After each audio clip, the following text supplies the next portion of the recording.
Nah, dari kemarin kan gue kayak tidak merekomendasi untuk beli Nintendo Switch 2 untuk sekarang. Tapi walaupun begitu, gue tetap masih seneng pakai ini ya. Karena ada dua game ini ya. Zelda Breath of the Wild sama Zelda Tears of the Kingdom ya. Ini gue punya Switch version 1, tapi gue beli upgrade pack-nya ya. Dan gue main di sini, nikmat banget. Memang di Switch 1 itu dulu gue main di Switch version 1 yang lama, yang baterainya itu masih jelek banget. Itu di 30 FPS 720p aja gue sangat menikmati ya. Karena itu salah satu game yang sangat luas, tapi memang performanya sangat jelek dan burik ya. Makanya gue lebih sering main di TV, itu jauh lebih better. Dari kita lihat world-nya, dari kita main explore kayak nge-gliding kemana-mana, itu sangat nikmat ya. Dan perlu kalian tahu sebenarnya Switch ini gue pakai yang CFW ya, karena gue sangat benci Nintendo pada saat itu. Pas di V1 keluar itu di 2019, itu gue baru mulai kerja dan gue nggak punya uang buat beli Nintendo Switch. Gamenya itu mahal. Tapi setelah nyampe sekarang ya, kalian bisa lihat sendiri ya, kalau gue akhirnya beli Switch 2 dan gue beli game ori-nya juga ya, karena ini sangat nikmat banget. Dan pengalamannya kalian bisa lihat ya, kalau di Switch 2 version itu mantep banget. Udah 1080p,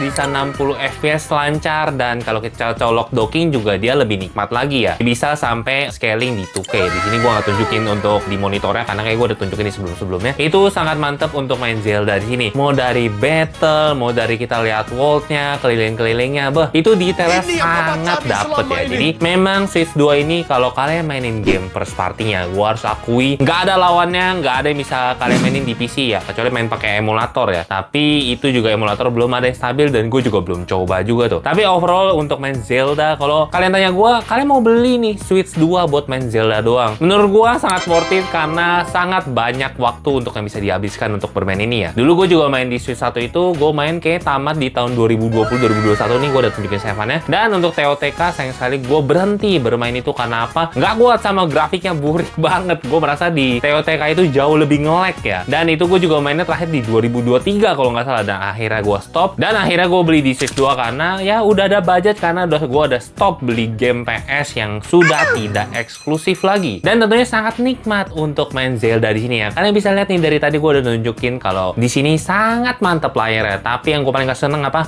Upgrade pack-nya $10 buat game beberapa tahun lalu. Bahkan ini game yang Breath of the Wild itu dari Wii U ya. Masa kita mesti bayar lagi $10 dan DLC-nya juga belum include. Jadi kalian mesti beli lagi DLC-nya kalau kalian belum punya. Yang sebenarnya tanpa DLC pun menurut gua ini udah sangat nikmat untuk dimainin. Jadi gimana menurut kalian? Apakah beli Switch 2 untuk main Zelda aja cukup? Kalau menurut gua sebenarnya ya termasuk cukup lah ya untuk main Zelda di sini, karena sangat banyak yang bisa dieksplor ya. Itu aja komentar gua tentang game first party-nya si Nintendo Switch. Ya jangan mahal-mahal lah kalau kasih upgrade pack.